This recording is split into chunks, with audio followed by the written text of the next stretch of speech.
My name is William Lynch, and I'm one of the 40 million survivors of child sexual abuse living in the United States today. I'm also the founder and executive director of R.I.S.E, Roots for Individual and Social Empowerment, an advocacy organization dedicated to ending the cycle of sexual abuse against children. And I'm here to tell you, we're facing a serious problem. Child sexual abuse is a silent pandemic that's escalating worldwide.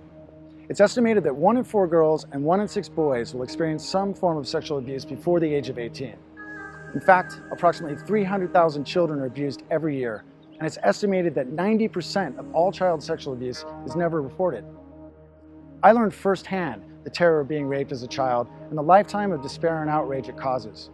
At the age of 7, I was brutally sodomized, tortured, and strangled at the hands of a serial pedophile, and now I'm trying to protect other children from a similar fate. When the truth surfaced 20 years later, I was victimized a second time by a judicial system that rejected my rights and protected the rights of a serial pedophile, leaving him free to molest other children with impunity, simply because the statutes of limitations had expired. Over the next 15 years, in the course of finding numerous subsequent victims, I exposed my attacker as a serial pedophile. Nothing could be done.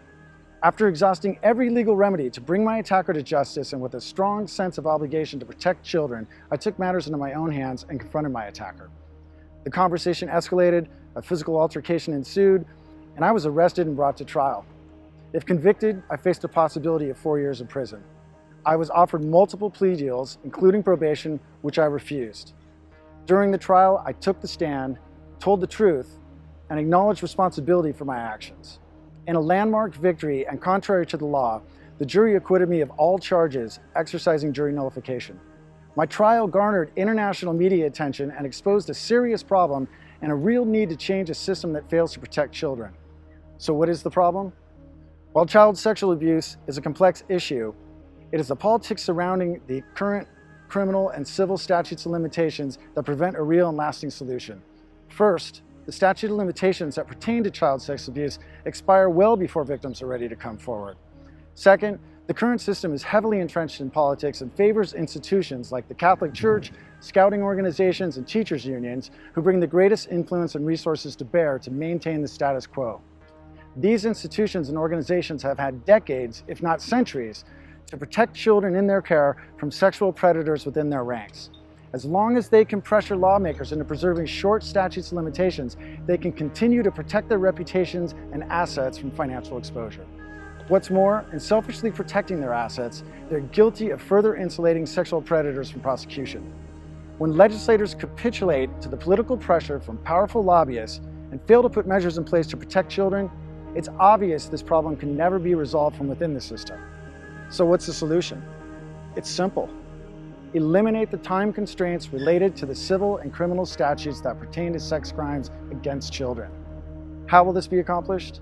By utilizing the state's ballot initiative process to bypass the legislative system and take the issue directly to the electorate to let the voters decide.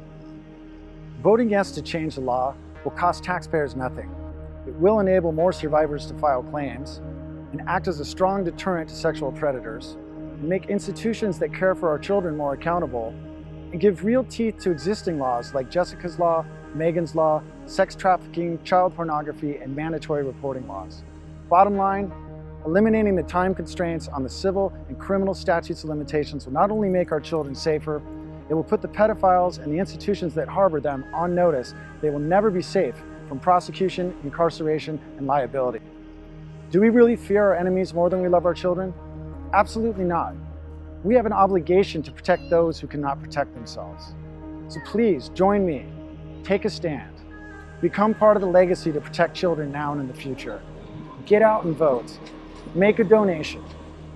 Any contribution you make is greatly appreciated. This ends now, and it ends now because we, the people, say it ends now. On behalf of every child at risk, thank you for your time and consideration.